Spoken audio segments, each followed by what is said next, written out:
Et on se retrouve dans Punchline sur CNews et sur Europe 1 avec notre invité, c'est Michel Onfray, philosophe et auteur de Anima, vie et mort de l'âme aux éditions Albin Michel. Bonsoir Michel Onfray, merci d'être ce soir dans Punchline.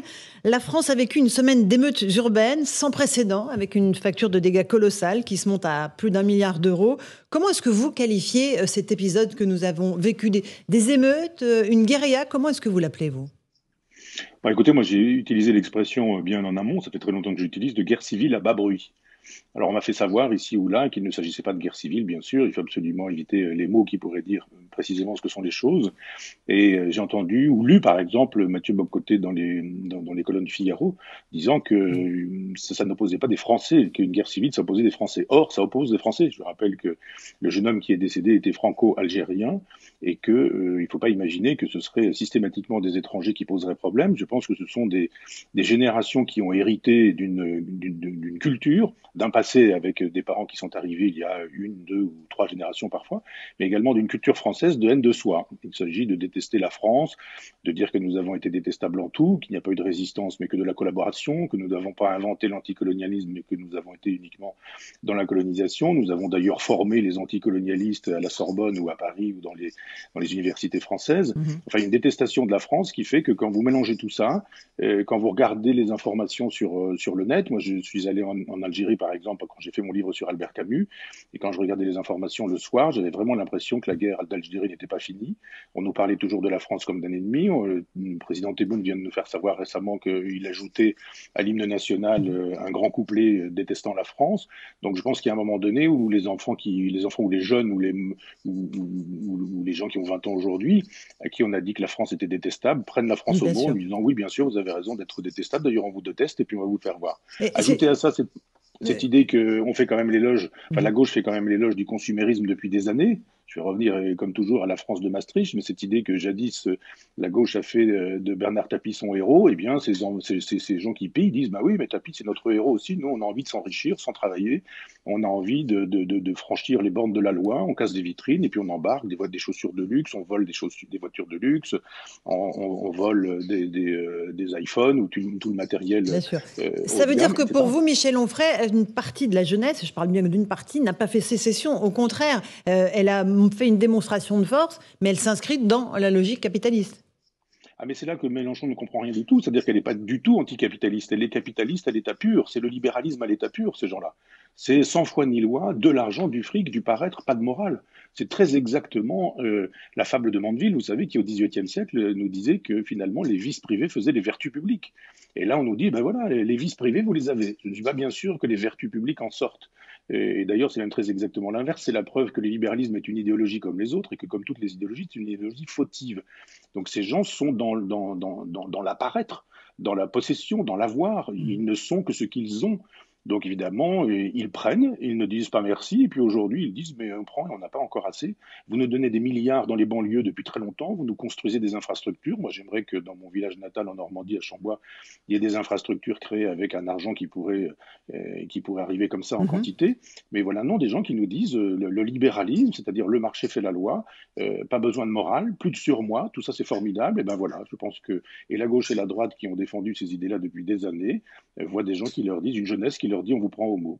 Michel Onfray, ce qu'on peut constater aussi, c'est que la violence s'est arrêtée après 6 jours, notamment sur injonction des dealers qui ont dit à un moment aux jeunes, maintenant vous arrêtez, le business doit reprendre. Il y a aussi l'intervention des imams qui ont appelé au calme. Ça veut dire que ce sont eux qui aujourd'hui contrôlent les quartiers?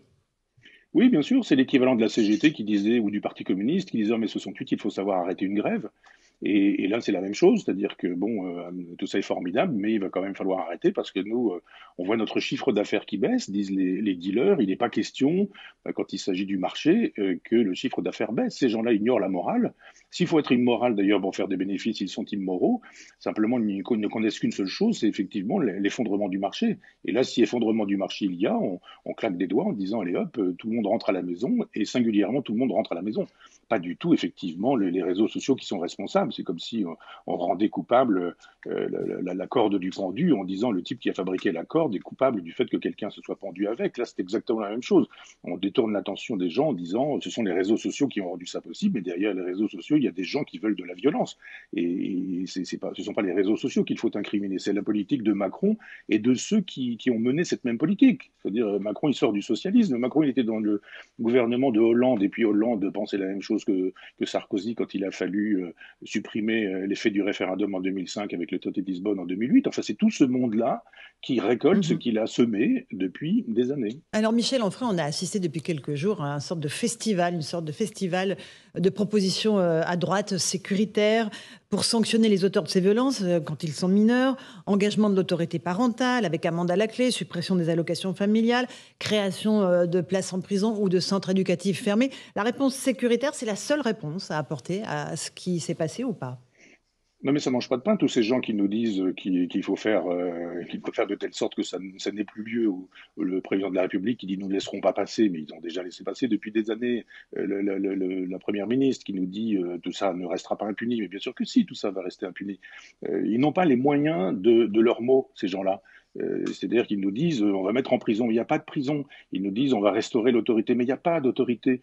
Ils nous disent on va faire de telle sorte qu'il y aura à nouveau du lien social, mais comment? Dans quelle école? Avec quels enseignants? On va continuer à laisser un certain nombre de médias du service public, de journaux subventionnés, de journaux qui défendent cette chienlit. On va continuer à les subventionner avec l'argent de l'État pour pouvoir continuer à déverser cette idéologie qui produit ce qu'elle produit. Non, c'est une véritable révolution qu'il faudrait. Alors, pas une révolution jacobine à la Mélenchon, Mhm. mais une révolution girondine qui permettrait de dire on reprend le général de Gaulle, la Ve République, et on fait référence au référendum. On demande au peuple ce qu'il veut faire. Ça fait bien longtemps qu'on ne demande plus au peuple ce qu'il veut faire. Et ça fait bien longtemps qu'effectivement, le peuple est aux techniciens, aux technocrates, aux administratifs, aux bureaucrates de l'Europe. Et il y a des gens en face qui disent non, non, la véritable France, elle est entre nos mains. Ce sont, on l'a vu, les Mhm. dealers, les gens qui organisent le marché dans les banlieues. Et l'État n'existe pas, sauf pour éventuellement prélever des impôts sur la Et cagnotte ça, du gendarme. évidemment, et ensuite pour payer les dégâts et notamment la facture d'1 milliard d'euros. Mais Absolument. juste le référendum, on poserait quel type de questions aux Français? Sécurité, qu'est-ce qu'on peut faire pour améliorer la sécurité? Immigration, on leur pose ce type de questions par référendum? Les questions régaliennes. Je pense que les questions régaliennes, à savoir, doit-on conduire une guerre, par exemple, en Ukraine? Ça devrait pouvoir se gérer par référendum. Doit-on pouvoir continuer à pratiquer l'immigration comme on la pratique? Doit-on continuer à imaginer que les services publics puissent aujourd'hui utiliser l'argent public pour vomir sur la moitié de l'électorat français ou les trois quarts de l'électorat français? Enfin, les questions sont très simples. Ce ne sont pas des questions de formules. Vous avez toujours des constitutionnalistes qui sont capables de vous trouver une question. Puis on sait bien finalement au bout du compte que si la question est simple, il y a derrière quelque chose de beaucoup plus compliqué que les Français sont capables de comprendre. Je vous assure que le traité européen de 2005, moi j'étais dans des réunions où j'étais contre ce traité, mais j'étais dans des réunions où les gens avaient le texte photocopié sur les genoux, ils avaient tout ça, stabiloté tout ça, ils sont capables, les Français, de comprendre des textes techniques, des textes juridiques avec des questions extrêmement simples. Sur la question effectivement des guerres à mener aujourd'hui, doit-on par exemple mener des guerres comme on les a menées en Libye, en Syrie? Pourquoi est-ce que ce serait un domaine réservé du président de la République? Les Français ont leur avis à donner pour savoir si effectivement, quand il n'y a pas d'argent à donner aux gens les plus simples et les plus modestes, je rappelle qu'il y a des antivols sur la viande aujourd'hui dans les supermarchés, et bien pendant ce temps-là, vous avez le chef de l'État qui décide qu'il y a des budgets pour aller donner des armes aux Ukrainiens. Moi, je veux bien qu'on donne des armes aux Ukrainiens. J'aimerais qu'on en donne aux Tibétains aussi. J'aimerais qu'on en donne à un certain nombre de pays qui sont occupés. Par exemple, Chypre, occupé par la Mhm. Turquie. Enfin, il y a un moment donné où on peut solliciter le peuple, qui est, je le rappelle, le fondement de la souveraineté nationale dans la Ve République. Bien sûr. Michel Onfray, quand vous dites le référendum, ce n'est pas la solution à tout, évidemment. Comment on refait nation, si c'est encore possible? Comment est-ce qu'on reconstitue un socle commun culturel pour qu'on chacun arrive à se retrouver dans cet idéal de la nation? Alors, il y a le référendum, bien sûr, parce que je crois qu'on peut conduire une politique d'urgence avec le peuple et pas contre le peuple ou malgré le peuple. Et puis, il y a une réorganisation anti-jacobine, je dirais. Il y a un moment donné où il faut se rappeler que la Révolution française qui a gagné, c'est celle des Jacobins, pardon, mais que les Girondins ont aussi existé. Je reviens aussi au général de Gaulle avec sa réforme de la régionalisation. Je pense que si nous faisions une espèce de communalisme libertaire, c'est-à-dire si on redonnait du pouvoir aux communes, aux départements, aux régions, en pensant qu'il y a une autonomie à décider. Je ne sais pas jusqu'où ça doit aller, mais on devrait pouvoir redonner à des gens un certain type d'autonomie en imaginant que la nation, c'est pas seulement Paris qui décide, Mhm. et que, par exemple, quand vous êtes en Guyane, quand vous êtes en Corse, quand vous êtes en Bretagne ou en Normandie, les obligations ne sont pas forcément les mêmes, même si on a tous envie d'être français, si on veut une nation française, on doit pouvoir détendre un peu le corset qui existe aujourd'hui dans les régions, non pas dans les territoires, comme il est dit, mais dans les provinces, où on doit pouvoir redonner du pouvoir aux gens, du pouvoir de décision. Si on veut remettre 50% des gens dans le jeu de la citoyenneté, ces gens qui ne vont plus voter, il faut qu'on puisse leur redonner une règle du jeu. C'est pas la Mhm. sixième République de Mélenchon, elle a déjà eu lieu, ça s'appelle la quatrième République. C'est le pouvoir des partis, c'est le pouvoir des Mélenchon et de leurs consorts. On veut pas du pouvoir des partis, on veut pas du pouvoir des chefs de parti, on veut le pouvoir au peuple, on veut la souveraineté au peuple, on veut la souveraineté chez les gens qui pourraient reprendre intérêt à la chose publique. Le lien social, il se refait quand on dit, mais c'est vous qui allez décider là où vous êtes. Mhm. Et vous allez, sur ce sujet-là, décider localement, départementalement, régionalement ou nationalement.